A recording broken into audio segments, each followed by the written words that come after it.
नमस्कार, आप सभी का हार्दिक स्वागत एनवीर एजुकेशन के इस यूट्यूब चैनल पर।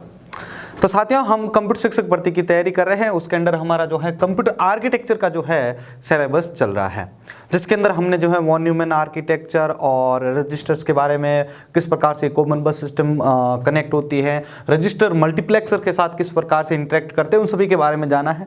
आज हम जो बेसिकली जो टॉपिक आप सभी के लिए लेकर आए हैं वो है अपना टाइप्स ऑफ इंस्ट्रक्शन, यानी इंस्ट्रक्शन कितने प्रकार के होते हैं इन जनरल पर्पज कंप्यूटर। वैसे अलग अलग प्रोसेसर आप देखेंगे, इंटेल, पेंटियम्स वगैरह, तो उनके अनुसार बहुत ही बड़ा विस्तार रूप है, इतना जो है एग्जाम के अंदर नहीं पूछा जाता है। बट एक चीज आप ध्यान रखने का कि आपको जनरल पर्पज कंप्यूटर के हिसाब से ये पूछा जाता है, ठीक है। और जनरल पर्पज कंप्यूटर के हिसाब से हम जो है इन इंस्ट्रक्शन को समझेंगे।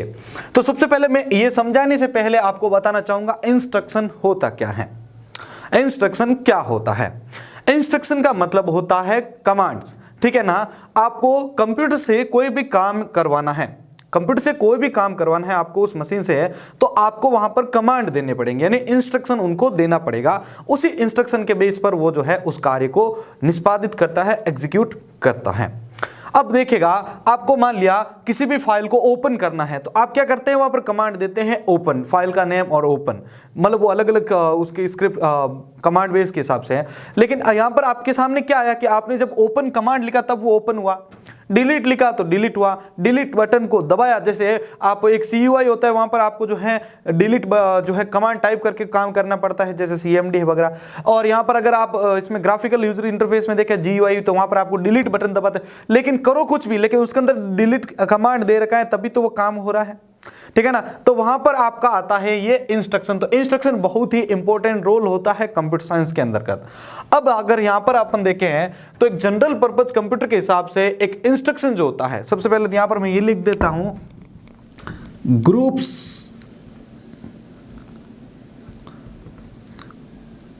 ग्रुप्स ऑफ कमांड,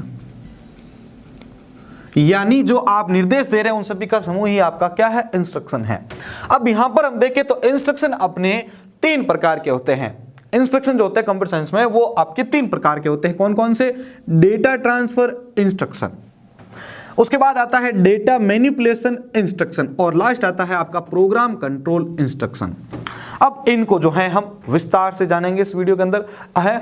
अब वीडियो को शुरू करने से पहले आप सभी से रिक्वेस्ट है कि अगर वीडियो अच्छा लग रहा है तो सभी प्लीज लाइक जरूर करें, ठीक है। और आप अगर इसी प्रकार से हमें आगे सपोर्ट करना चाहते हैं, इन क्लासेस को ज्वाइन करना चाहते हैं, तो आज जो पहली बार जुड़े हैं हमारी इस क्लास के साथ, तो वे सभी क्लासेस को आप प्लीज ज्वाइन करें, ताकि मेरे जितने भी वीडियो है वो आपको आसानी से समझ में आ सके, ठीक है ना। क्योंकि ये सारे के सारे वीडियो आपने भी देख लिए होंगे, जो कंटिन्यू जुड़ रहे हैं उनको पता होगा सारी क्लासेज आपस में लिंक है। अगर एक भी क्लास बीच में छूटी या आपने नहीं देखी तो फिर आपके उसका नुकसान होता है, मतलब आगे वाले टॉपिक्स आपको समझ में नहीं आता है। इसी प्रकार आगे जो हमारा टेस्ट आएगा तो उसके अंदर भी आपको प्रॉब्लम देखने को मिलेगी। चलिए, अब यहां पर मैं सबसे पहले आपको बताता हूं डेटा ट्रांसफर, डेटा मैनिपुलेशन और प्रोग्राम कंट्रोल होता क्या है इंस्ट्रक्शन, ठीक है। अभी इसका ओवरव्यू देखेंगे, फिर हम एक एक करके इनको समझने वाले हैं। सबसे पहले मैं आपको बताता हूं डेटा ट्रांसफर इंस्ट्रक्शन के बारे में। डेटा ट्रांसफर इंस्ट्रक्शन के बारे में देखते हैं।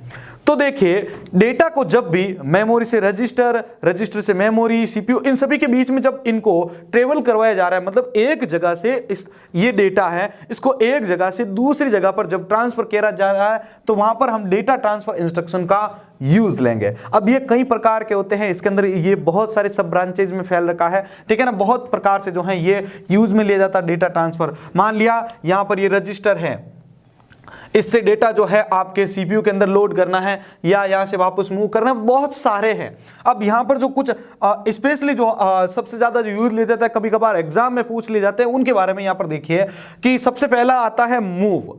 मूव क्या है? ये भी तो डाटा को एक जगह से दूसरी जगह पर मूव कर रहा है ना। यहां पर देखिए मूव, ये यहां पर जैसे मान लिया मेरे पास मेमोरी है, ठीक है, इसमें से जो डेटा है उसको रजिस्टर पर लोड करना है, CPU पर लोड करना है, CPU के अंदर मूव करना है, मेमोरी के अंदर आप रखे रजिस्टर जो मेमोरी वहां पर मूव करना है, तो वहां पर आपका मूव कमांड होता है। और एक होता है लोड। देखो, मूव और लोड के अंदर डिफरेंस आपको ये मिलेगा कि मूव के अंदर तो क्या है, वो डेटा यहां से आया और वहां पर जाके वो फिक्स हो गया, उसने काम कुछ नहीं किया, वहां से मूव होके यहां पर आ गया। मतलब ये फाइल थी एफ नेम की, ये डेटा है, इसको यहां पर ट्रांसफर किया मैंने, ये यहां पर एफ नाम फाइल आगे यहां पर मूव हो गई। जैसे आप होता है ना, बेसिकली आप किसी भी फाइल को वहां से कट करके यहां पर लेके आ रहे हो तो वो मूव हो रहा है, वो कुछ काम नहीं कर रहा है, ये यूजर करवा रहा है उसको। तो ये सिर्फ यहां पर मूव हुआ है। अगर ये फाइल यहां आने के बाद कुछ जो है एग्जीक्यूट हो या इसका कुछ भी काम आपके सामने दिखे या आप इसे कुछ करवाना चाहें तो वो फिर होता है आपके लोड। ठीक है ना, यानी ये डेटा यहां पर है, इसको यहां से लोड करना है इसके ऊपर, ना कि यहां पर मूव करना है। मूव में तो ये डेटा यहां से यहां आ जाएगा, लेकिन लोड में क्या होता है, यहां से ये डेटा इसके ऊपर लोड हो सकता है, ये चीज इसके अंदर आती है स्टोर। अब देखो इसमें जितनी भी हम बातें करें उसमें डेटा ट्रांसफर हो रहा है, वो डेटा यहां था लेकिन यहां आके ट्रांसफर हुआ, मतलब यहां लोड हुआ, यहां था यहां पर मूव हो चुका है, मतलब डेटा ट्रांसफर हो रहा है। सबसे बड़ी बात यहां पर आती है। स्टोर क्या होता है, बेसिकली आपका डेटा था यहां पर, ठीक है ना, आपके डेटा था यहां पर, अब इसको परमानेंटली हम सेव कर रहे हैं मेमोरी के अंदर ले जाके, तो वो भी क्या एक प्रकार का डेटा ट्रांसफर ही है। डेटा ट्रांसफर हो रहा है वहां पर, एक डिवाइस से दूसरे डिवाइस पे ले जाके आप उसको कॉपी कर रहे हैं, पेस्ट कर रहे हैं, तो वो क्या है, डेटा स्टोर किया जा रहा है वहां पर परमानेंटली या नॉन परमानेंटली। इसके बाद आता है आपके एक्सचेंज, यानी जो डेटा आपके सामने है उसको एक्सचेंज करना between memory and registers and CPU. ठीक है, उसके बाद देखिए यहां पर आपका इनपुट और आउटपुट।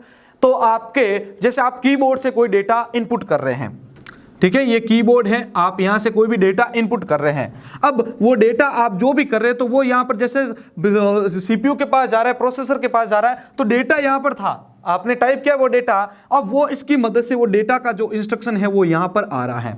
तो ये इंस्ट्रक्शन यहां पर डेटा इंस्ट्रक्शन जो है वो शेयर हो रहे हैं। इसी प्रकार आउटपुट जो आपने प्रोसेस किया है उसको स्क्रीन के ऊपर दिखा रहे हैं। तो अभी ये डेटा प्रोसेसर के पास था, प्रोसेस के अंदर था ना अपने सीपीयू के पास, अब इसको मेमोरी के थ्रू वहां पर लोड कर रहे हैं, या वहां पर जो है आप डायरेक्ट इसको आउटपुट डिवाइस को या यूनिट को भेज के वहां पर उसको जो है शो करवा रहे हैं। तो मतलब डेटा आपका एक जगह से दूसरी जगह पर जा रहा है इन ऑपरेशंस के अंदर, इसलिए हम इसको डेटा ट्रांसफर इंस्ट्रक्शन की जो है कैटेगरी के अंदर डालते हैं। और लास्ट में आप देखो पुश और पॉप क्या होता है। वैसे आपने ये C++ लैंग्वेज वगैरह जो होते हैं डाटा स्ट्रक्चर वगैरह वहां पर आपने देखा होगा इसको।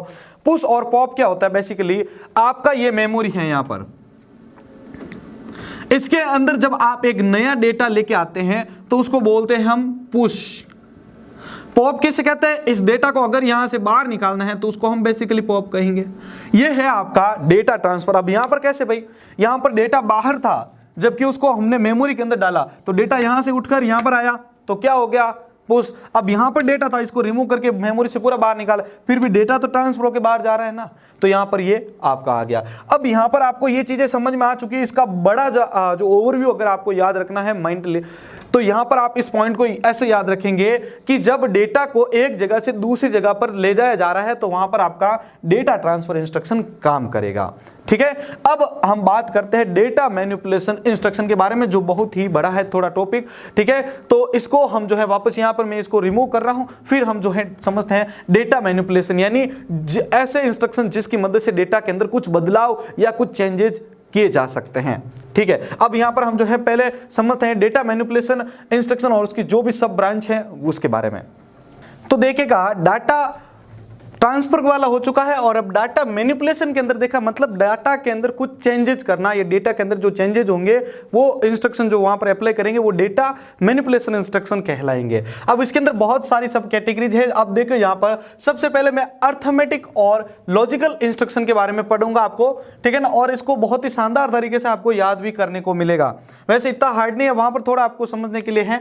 इसमें बेसिकली आपको ध्यान रखना है कि ऐसे इंस्ट्रक्शन जो अर्थमेटिकल ऑपरेशन जो है परफॉर्म करते हैं, जैसे ऐड, ठीक है ना, वहां पर क्या हो रहा है, आपके दो संख्या जो है वो ऐड हो रही है, तो वहां पर आपका ये हो चुका है ऐड। ठीक है, अगर यहां पर सब्ट्रैक्ट करते हैं तो यहां पर ये इसको मान लो आप 2 - 2, मल्टीप्लिकेशन कर रहे हैं तो ये 2 × 2, और यहां पर डिवाइड कर रहे हैं तो 2 / 2। तो ये मतलब जो अर्थमेटिक इंस्ट्रक्शन हो रहे हैं, जो भी आप अर्थमेटिक वर्क करवा रहे हैं, परफॉर्म करवा रहे हैं, तो वहां पर अर्थमेटिक इंस्ट्रक्शन यूज लेंगे। अब यहां पर इंक्रीमेंट जो वैल्यू दे रखी है उसको 1 इंक्रीमेंट कर दो, ठीक है, तो रिजल्ट आपका 3 आ जाएगा। इसी प्रकार से डिक्रीमेंट करेंगे तो आपका यहां पर जो है आपका रिजल्ट आपका, ठीक है, पोस्ट प्री, आपको पता होगा पोस्ट इंक्रीमेंट प्री इंक्रीमेंट, ठीक है ना, पोस्ट डिक्रीमेंट प्री डिक्रीमेंट, तो वो सारे के सारे यहाँ पर आपके अप्लाई होते हैं। आपको यहाँ पर लास्ट में या यहाँ पर आपको मतलब ये समझना है कि वैल्यू के अंदर इंक्रीमेंट हो रहा है या डिक्रीमेंट हो रहा है, वो सारे के सारे आपके अर्थमेटिक इंस्ट्रक्शन होंगे।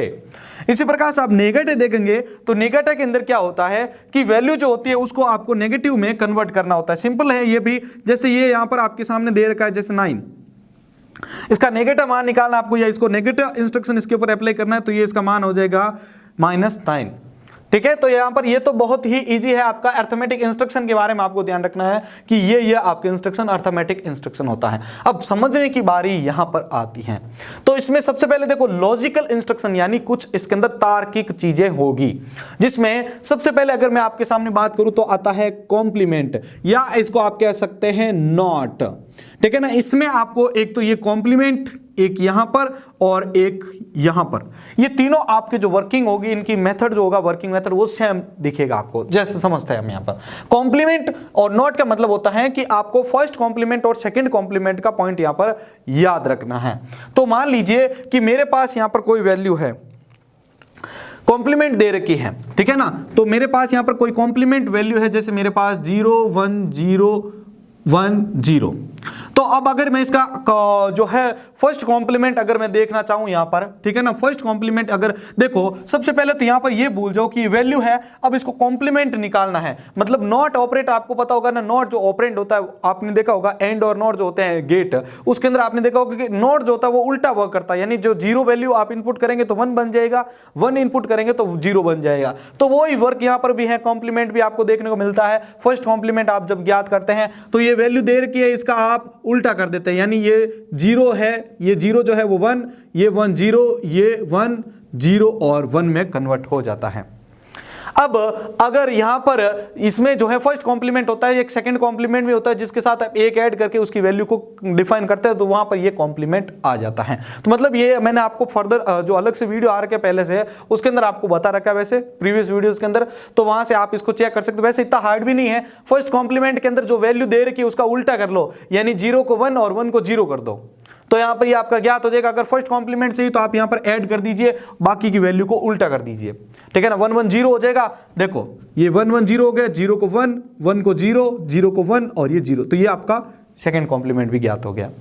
तो यहां पर आपको एक ज्यादा कोई भी हार्ड नहीं है, कॉम्प्लीमेंट को आप आसानी से समझ सकते हैं, इसको नॉट भी मान सकते हैं आप। इसके बाद यहां पर आता है एंड। अब यहां पर मैं आपको इसको ट्रुथ टेबल की मदद से समझाऊंगा, ठीक है ना। एंड और नॉट को मैं आपको ट्रुथ टेबल की मदद से समझाता हूं, इन तीनों के अंदर क्या डिफरेंस आपको देखने को मिलेगा, ठीक है ना। जैसे मेरे पास यहां पर है एंड और यहां पर है और। एंड और के अंदर क्या होता है कि यहां पर आपका एक इनपुट ये है, एक इनपुट ये है, एक आउटपुट है, 2 इनपुट और एक आउटपुट ले रहे हैं। अब यहां पर एंड के अंदर जैसे मैं अब यहां पर आप समझ लीजिएगा, मैं ट्रू को लिखूंगा 1 और फॉल्स को लिखूंगा 0, ठीक है। तो ये समझ लीजिएगा, यहां पर अगर मैं इनपुट के तौर पर यहां पर इसके अंदर 1 और 1 देता हूं तो इसका आउटपुट जो होगा वो 1 हो जाएगा। इसी प्रकार से अगर मैं यहां पर एक इनपुट है 1 और एक है आउटपुट, एक इनपुट 1 और एक 0 है, तो यहां पर इसका मतलब है कि ये 0 होगा एंड के अंदर। एंड का सिद्धांत होता है, रूल होता है, कुछ भी मानिए आप, कि इसके अंदर दोनों इनपुट ट्रू होगी तभी आपको रिजल्ट ट्रू मिलेगा, अदरवाइज आपको फॉल्स मिलने वाला है। इसी प्रकार से अगर मैंने पहला इनपुट फॉल्स दे दिया, दूसरा ट्रू दे दिया, तो भी आपको फॉल्स ही मिलेगा रिजल्ट। और यहां पर अगर दोनों के दोनों फॉल्स है तब तो आपको पता ही होगा फॉल्स होगा। मतलब मेन डिफरेंस है कि आपको दोनों के दोनों इनपुट ट्रू होने जरूरी हैं, जबकि और जो होता है इसके अंदर इसका ऑपोजिट हो जाता है। यहां पर आप देखिएगा जैसे ये इनपुट और यहां पर आपके पास आउटपुट है। अब इसमें समझना क्या है आपको कि इसके अंदर दोनों इनपुट 1 है तो आपके पास 1 आएगा, मतलब ट्रू ट्रू ट्रू आएगा और फॉल्स फॉल्स फॉल्स ही आएगा। लेकिन इसमें मेन चीज ये होता है कि अगर इसके अंदर एक ट्रू एक फॉल्स है तो आपका रिजल्ट ट्रू ही आएगा, अगर एक फॉल्स एक ट्रू है तो भी आपका ट्रू ही आएगा। मतलब आपको इसके अंदर ये चीजें ध्यान रखनी है। एंड के अंदर एंड इंस्ट्रक्शन जो होते हैं, लॉजिकल एंड ऑपरेशन जो होते हैं इंस्ट्रक्शन, वहां पर आपका इस प्रकार से वर्क होता है। और नॉट जो होता है, नॉट को भी देख लीजिए, यहां पर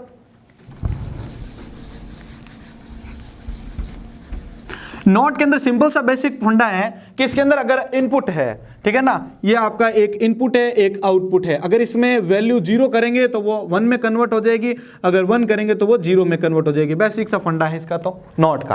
तो यहाँ पर आपको समझ में आ चुका, कॉम्प्लीमेंट के अंदर हम जो है उसका कॉम्प्लीमेंट ज्ञात करते हैं, जो कि नॉट के रूप में आप इसको देख सकते हैं। उसको उल्टा करो, फर्स्ट कॉम्प्लीमेंट ज्ञात हो जाएगा, 0 को 1, 1 को 0, और उसका फर्स्ट सेकंड कॉम्प्लीमेंट ज्ञात करना तो उसके अंदर जो लास्ट बीट है उसके साथ 1 को ऐड कर दो। इसी प्रकार से अगर यहाँ पर आप देखेंगे एंड, ठीक है, तो एंड के अंदर आपको दोनों इनपुट जो होते हैं वो ट्रू आएंगे तभी आपका ट्रू मिलेगा, बाकी आपको फॉल्स मिलेगा। इसके अंदर एक भी इनपुट आपका ट्रू हो गया तो आपका काम बन जाएगा, ट्रू हो जाएगा। नॉट में वो इस कॉम्प्लीमेंट वाला सिस्टम, 0 को 1, 1 को 0।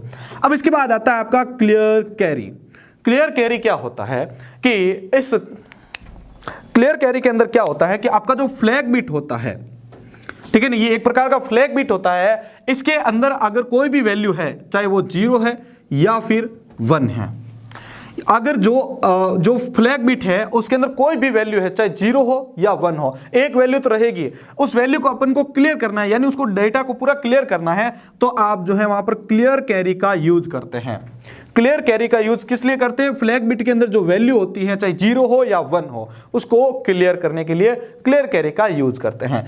इसके बाद आता है सेट कैरी। सेट कैरी क्या है? जैसे यहां पर ऑलरेडी ये 0 बिट जो है फ्लैग बिट के अंदर है, इसको मुझे 1 में कन्वर्ट करना है, या 1 है उसको 0 में कन्वर्ट करना है, तो वहां पर हम सेट कैरी का यूज करेंगे। मतलब वहां पर उसको सेट कर रहे हैं हम वैल्यू को, क्लियर मतलब वो क्लियर कर रहे हैं, तो फ्लैग बिट के ऊपर दोनों वर्क करेंगे। अगर यहां पर हम बात करें कंप्लीमेंट कैरी की, तो वो इस डीटो यहां पर काम इसके अंदर होगा कि इसके अंदर जो बिट के अंदर हम जो वैल्यू दे रहे हैं, यहां पर जो 1 है वो 0 में कन्वर्ट हो जाएगी, 0 जो है वो आपकी 1 में कन्वर्ट हो जाएगी। उसके बाद देखिए एनेबल इंटरप्ट। तो इंटरप्ट वाला जो टॉपिक है आप सभी को पता होगा, वेरी इंपॉर्टेंट होता है एक आर्किटेक्चर के अंदर देखा जाए तो। अब समझिएगा इंटरप्ट क्या होता है।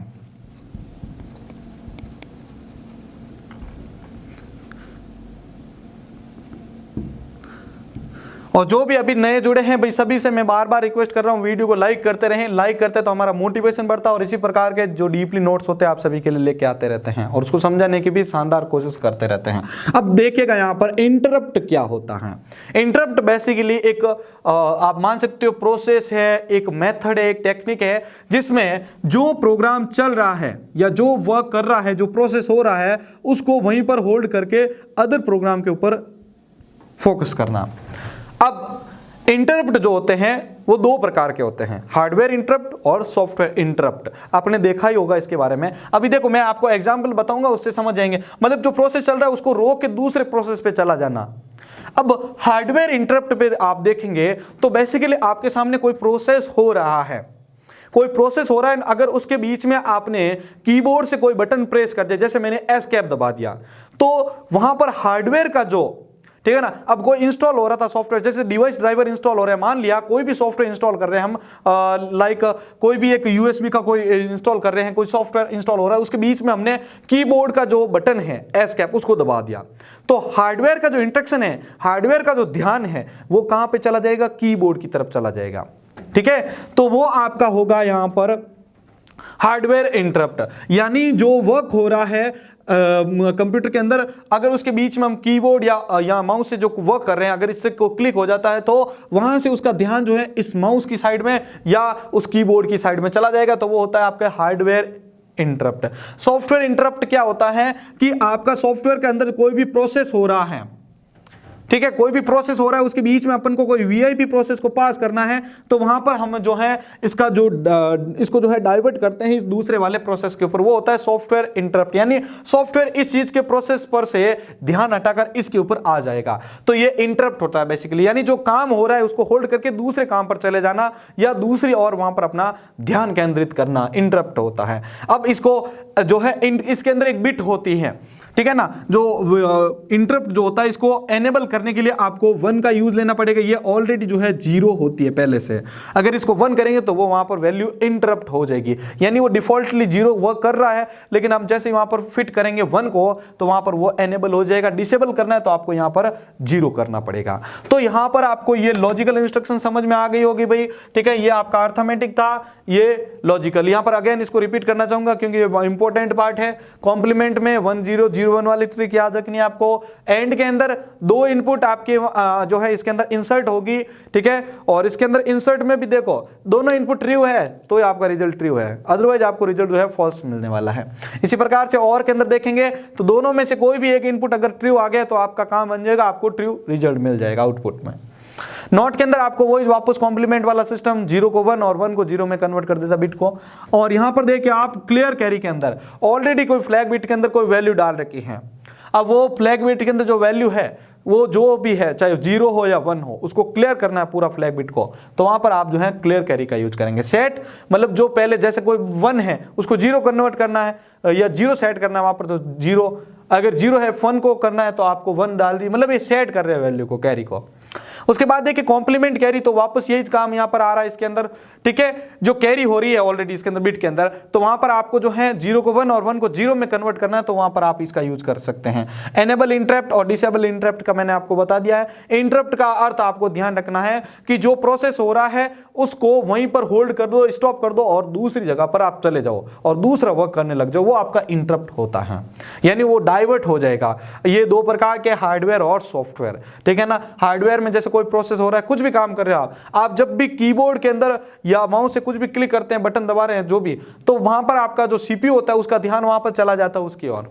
और सॉफ्टवेयर में क्या होता है कि प्रोसेस हो रहा है उसके बीच में कोई अदर प्रोसेस, जैसे सॉफ्टवेयर का थोड़ा और ध्यान से समझ लीजिए कि ये प्रोसेस हो रहा है, इसके बीच में इसको कोई फाइल को एक्सेस करना है, इसको इनपुट आउटपुट करना है, तो ये क्या करेगा, ये रिक्वेस्ट करेगा आपसे कि मुझे जो है दूसरे जो सेकेंड स्टोरेज है वहां से कोई फाइल को एक्सेस करना, रीड राइट करना है। तो ये इसको क्या करेगा, यहां से, अब देखो यहां से ये प्रोसेस तो था वो इंटरप्ट हो चुका और यहां से ये जंप कर गया सेकेंड स्टोरेज पे, तो वो प्रोसेस यहां पर चला गया और यहां पर करना शुरू हो गया। तो ये आपका सॉफ्टवेयर इंटरप्ट होता है। बेसिकली हम जो है हार्डवेयर ऑपरेटिंग सिस्टम की जब क्लास पढ़ेंगे तो वहां पर आपको प्रोसेस स्टेज समझाने वाला हूं मैं, तो वहां पर आपको इससे भी बेटर और समझने को मिलेगा। वैसे मेरे को लगता है कि आप समझ गए होंगे, अगर समझ गए होंगे तो जल्दी से लाइक कर दो। चलो अब आगे बढ़ते हैं और नेक्स्ट इंस्ट्रक्शन के बारे में देखते हैं।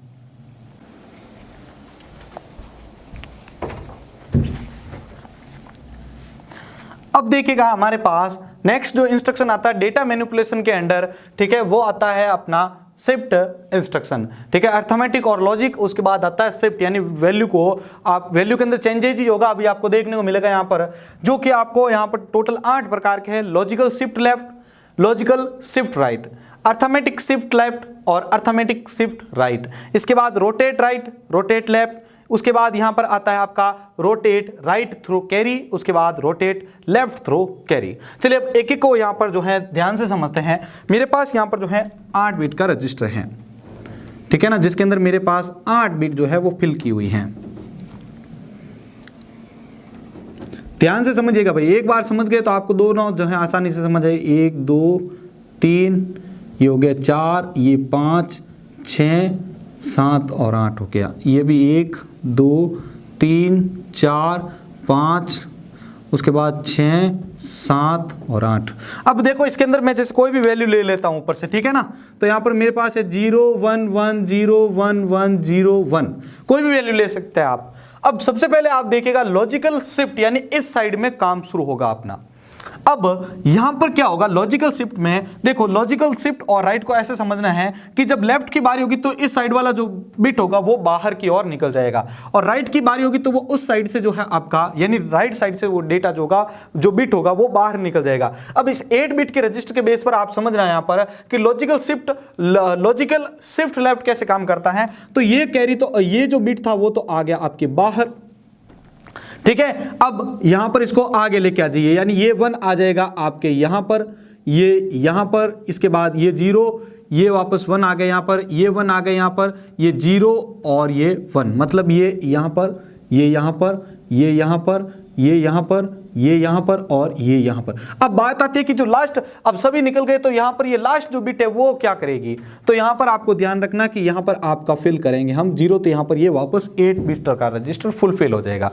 ये होता है लॉजिकल शिफ्ट लेफ्ट, यानी जो वैल्यू होगी वो एक एक बाहर निकलती जाएगी, मतलब एक जो शुरू की वैल्यू होगी वो बाहर निकल जाएगी, बाकी सारी फिल हो जाएगी, और जहां पर खाली है आपका स्थान वहां पर 0 फिल कर देंगे। इसी प्रकार से अब यहां पर आप समझिएगा, इसके अंदर अगर हम यहां पर समझे लॉजिकल राइट को कैसे समझना है भाई, लॉजिकल राइट को देखिएगा आप, ठीक है ना, इतने ज्यादा अभी हार्ड नहीं है टॉपिक, कुछ एक को छोड़ के। लॉजिकल राइट को अगर हम यहां पर देखें, ठीक है, तो यहां पर मैं वापस ये रजिस्टर को प्रोसेस को यहां पर ड्रॉ कर देता हूं। ये 1 2 3 4 5 6 7 और 8। अब देखिएगा मैं अगर इसके ऊपर इसको फिल कर रहा हूं राइट की मदद से, तो यहां पर क्या होगा, ये शुरू की जो बिट होगी वो बाहर निकल जाएगी। अब यहां पर ये आ जाएगा आपके, ये आ जाएगा यहां पर 0 1 1 0, ठीक है ना, ये हो गया देखो 0 1 1 0, उसके बाद ये 1 यहां पर, ये 1 यहां पर और ये 0। अब लास्ट बिट इसमें भी, अब लास्ट जो बिट थी वो भी बच गई इसके अंदर, राइट की और बाहर निकाला तो यहां पर देखो ये खाली जगह है, बस इसमें 0 फिल कर दो, तो ये आपका बन जाएगा लॉजिकल लेफ्ट और लॉजिकल राइट। आगे समझ में सभी को? तो यहां पर आपको सबसे बड़ी बात यही ध्यान रखनी है। अब देखिएगा यहां पर आपका आता है अर्थमेटिक शिफ्ट ऑपरेशन। बाकी शिफ्ट लेफ्ट जो है वो वापस आपका जो है इसके जैसे ही काम करेगा। अब देखिएगा यहां पर हम तीसरा जो है अर्थमेटिक शिफ्ट लेफ्ट और अर्थमेटिक शिफ्ट राइट को देखते हैं। तो ध्यान रखिए, पहले हम यहां पर जो है शिफ्ट राइट को जो है डिस्कस करते हैं, लेकिन इसको डिस्कस करने से पहले आप समझ लीजिएगा कि इसके अंदर जो रजिस्टर के अंदर जो बिट्स होती हैं वहां पर जो ये साइन होता है, मतलब ये जो वैल्यू होती है ये साइन माना जाता है, साइन माना जाता है, यानी पॉजिटिव साइन माना जाता है, जिसको हम चेंजेज नहीं कर सकते। मतलब मान के चलो कि ये एक तो वहां पर यहां पर वापस एज इट इज आ जाएगा, बाकी सारी शिफ्ट हो जाएगी, बाहर निकल जाएगी। जैसे अब यहां पर राइट को पहले मैं डिस्कस करना चाहूंगा भाई, ठीक है ना, यहां पर मैं राइट को डिस्कस करना चाहूंगा। इसका कारण आपको अभी पता चलेगा कि अब देखिए मैं इसको डिस्कस कर रहा हूं, तो राइट का मतलब यहां से वैल्यू शुरू हो गई बाहर निकलना, तो ये बाहर चली गई एक, तो अब इस 0 की बारी है, 0 1 1, देखो 0 1 1, ये आ गए डबल 1, उसके बाद ये 0 यहां आ गया, ये 1 यहां आ गया, ये 1 यहां आ गया। अब अर्थमेटिक शिफ्ट राइट के अंदर ये होता है, ये सिर्फ स्पेशली यही अलग है, बाकी ये तो आपका लेफ्ट जैसा ही है। इसके अंदर क्या होता है कि अब यहां पर आपके माइंड में आ रहा होगा कि हम 0 फिल कर देंगे क्योंकि खाली जगह 0, नहीं, इसके अंदर नियम चेंज ये होता है कि इसी साइन को यहां पर इसके अंदर कॉपी कर दिया जाता है, इसी साइन को इसके अंदर कॉपी कर दिया जाएगा, जो वैल्यू फिल रहेगी, खाली रहेगी। तो यहां पर आपके देखो ये वैल्यू आ गई है यहां पर 111, ठीक है ना, 1 0 1 1 0, ये होता है अर्थमेटिक शिफ्ट राइट के अंदर। जबकि अर्थमेटिक शिफ्ट लेफ्ट जो होता है वो इसके जैसा ही काम करता है, लॉजिकल शिफ्ट लेफ्ट की तरह, ठीक है ना, ये इसके अंदर जो है ये सिमिलर होता है। तो यहां पर आपके कमांड कितने हुए, 1 2 और 3, ये दोनों सेम हो गए। तो यहां पर ये इंस्ट्रक्शन जो है 2 तो सेम हो गई, तो 1 2 और ये 3 तीनों सेम हो गई। तो यहां पर आपको इसके बारे में ये पॉइंट ध्यान रखना है, ठीक है, समझ में आ चुका होगा आप सभी को। अब इसके बाद हम बात करते हैं, अब हमारी जो इसके अंदर नेक्स्ट पॉइंट आता है, देखिए अब हम बात करते हैं रोटेट राइट और रोटेट लेफ्ट की बारे में बात करते हैं। देखो यहां पर आप कंफ्यूज मत होना भाई, इसके अंदर आपको लेफ्ट की ओर से वैल्यू को निकाल देना, लास्ट जो बचती है वहां पर 0 फिल कर दो। लेकिन अर्थमेटिक में क्या है कि वो जो 1 है उसको एज इट इज लिख दिया जाएगा, राइट की ओर से वैल्यू निकलेगी ना, तो लास्ट जो बिट होती है उसको एज इट इज लिख दिया जाएगा, और जो खाली बिट होगी क्योंकि वो बाहर निकल जाएगी तो एक बिट खाली बोलेगी, तो वहां पर उसी साइन को कॉपी कर दो, तो ये आपका अर्थमेटिक शिफ्ट राइट हो जाएगा। अब रोटेट राइट के अंदर क्या होता है भाई, बेसिकली देखो यहां पर मैं इसको कर देता हूं वापस, रेडी, 1 2 3 4 5 6 7 और 8। अब रोटेट का मतलब उल्टा कर देना, यानी घुमा देना। अब इसमें क्या होगा कि ये सारी वैल्यू तो इसके अंदर फिल हो जाएगी। अब देखो यहां पर मैं समझाता हूं आपको। अब हमारी बात जो है वो है रोटेट राइट की, यानी इस साइड से वैल्यू को बाहर निकालो। तो देखो यहां से ये आ गया आपके 0, ये आ गया यहां पर देखो 1, उसके बाद 1, इसको ब्लू से फिल कर देता ताकि आपको पता रहेगा। ये 1 को भूल जाओ क्योंकि ये तो बाहर निकल गई बीट। अब देखो यहां पर 0 1 1 0 1 1 और 1, मतलब देखो ये 111 आ चुके हैं, उसके बाद 0 आ चुका है, 1 1 और ये 0। अब ये बाहर निकल गई है, मतलब यहां पर ये होगा कि इस रोटेट राइट के अंदर क्या होता है कि ये वैल्यू यहां से फिल होके यहां पर आ जाएगी इसके अंदर, तो यहां पर अपना मान आ जाएगा 1। ये होता है रोटेट राइट। जबकि आप यहां पर क्या देखते थे लॉजिकल वाले में कि यहां पर 0 फिल होता था डिफॉल्टली, इसके अंदर क्या होता है जो राइट की वैल्यू को वो उल्टा होकर यहां पर आ जाएगी। अब अगर मैं आपको बताऊं कि इसी को आपको अगर ये जो वैल्यू है ये, इसको अगर वापस आपको रोटेट लेफ्ट करना है तो क्या होगा भाई, देखो मैं यहां पर इसको भी वापस ड्रॉ कर देता हूं, ठीक है ना। अगर इसको आपको लेफ्ट की ओर ज्ञात करना, 1 2 3 4 5 6 7 और 8। अब देखिए रोटेट राइट ज्ञात करना है इसका मेरे को, रोटेट राइट, तो इसमें क्या होगा, ये बिट बाहर निकल जाएगी, ये बिट जो है बाहर निकल जाएगी, तो यहां से बारी आएगी। तो देखो वापस मैं ये फिल करूंगा 1 1 1 0 1 1 0। अब क्या हुआ, ये वैल्यू वापस मतलब जो है लेफ्ट की, ये लेफ्ट वाली जो थी वो वापस रोटेट हो जाएगी, तो ये यहां से ये आ जाएगी यहां पर, ये देखो। तो देखो ऊपर वाला मान अपना वापस आ चुका है। मतलब रोटेट और लेफ्ट और राइट में क्या होता है कि राइट वाली बीट को रोटेट करके इधर ले आओ घुमा के, लेफ्ट बोलता तो यहां से रोटेट करके उधर ले जाओ आप, ठीक है। तो यहां पर आपको सबसे बड़ी बात जो है ये फिल करके इसके बारे में ध्यान रखना है। उसके बाद आता है रोटेट राइट थ्रो कैरी और रोटेट लेफ्ट थ्रो कैरी। इसके अंदर क्या होगा, 8 की जगह हम 9 बिट का यूज करेंगे। इसके अंदर 8 की जगह हम 9 बिट का यूज करेंगे। कैसे भाई, समझिए। अब इसके अंदर क्या होता है कि अपने पास 8 बिट तो रजिस्टर है ऑलरेडी, जबकि एक और एक्स्ट्रा बिट की क्वेरी होती है अपने पास, ये कैरी होती है। जैसे इसमें कोई भी वैल्यू फिल कर देता हूं, मैं यहां पर फिल कर देता हूं 0, ठीक है। अब इसको समझिएगा यहां पर रोटेट राइट थ्रो कैरी के माध्यम से कि यहां पर इसके अंदर जो वैल्यू होगी वो क्या फिल होगी। अगर हम इसको रोटेट यहां पर राइट थ्रो करते हैं तो 1 2 3 4 5 6 7 और 8 हो गया। अब देखिए यहां पर ये बिट को वापस यहां पर लेके आ जाता हूं इसके अंदर। अब बात आ रही है राइट की ओर से, तो मतलब राइट की ओर से ये वैल्यू बाहर जाना शुरू हो जाएगी। चलो फिल करना शुरू करो। अब देखो ये बिट तो बाहर चली गई, ठीक है। तो यहां से देखो इसके अंदर ये बिट तो बाहर चली गई, तो ये आ गया यहां पर 0, ये आ गया यहां पर 1, ये यहां पर 1, यानी 1 1 आ चुके हैं, 0 आ चुका है, वापस 0 1 1, ठीक है। अब ये 0 जो थी वो यहां पर आ जाएगी इसके अंदर, मतलब जो 1 बिट थी वो तो बाहर निकल गई और इनको वापस यहां पर फिल कर दिया। देखो 0 आ गया, ये 1 1 यहां पर आ गए, 0 आ गया, ये 1 1 आ गए यहां पर, ठीक है। 1 1 ये 0 जो थी एक्स्ट्रा जो कैरी थी बिट वो यहां पर फिल हो चुकी। अब यहां पर बात यहां पर जो है वो कौन सी वैल्यू आएगी, तो यहां पर जो है ये वाली वैल्यू जो है वो यहां पर आ जाएगी। क्योंकि मैंने यहां पर वर्ड की यूज किया है रोटेट, इसलिए ये वैल्यू जो है वो रोटेट होकर आ जाएगी इसके अंदर। आया समझ में सभी को, सिंपली सा है। इसके अंदर 9 बिट होते हैं, मतलब एक एक्स्ट्रा कैरी बिट होता है जो क्या करता है आपको इसके अंदर वैल्यू फिल करने में मदद करता है। देखो ये सारे वैल्यू यहां तक आ चुके थे, एक खाली पड़ा था ये यहां पर आ गया, जबकि वो जो बाहर निकला था वो रोटेट होकर यहां पर आ चुका है। अब लास्ट इसको भी समझ लीजिए। रोटेट लेफ्ट थ्रो कैरी के अंदर क्या होता है, यहां पर इसके अंदर भी मैं एक एक्स्ट्रा बिट बना देता हूं और यहां पर अपने जो है ये 8 बिट को मैं यहां पर 1 2 3 4 5 6 7 और ये 8 हो गया।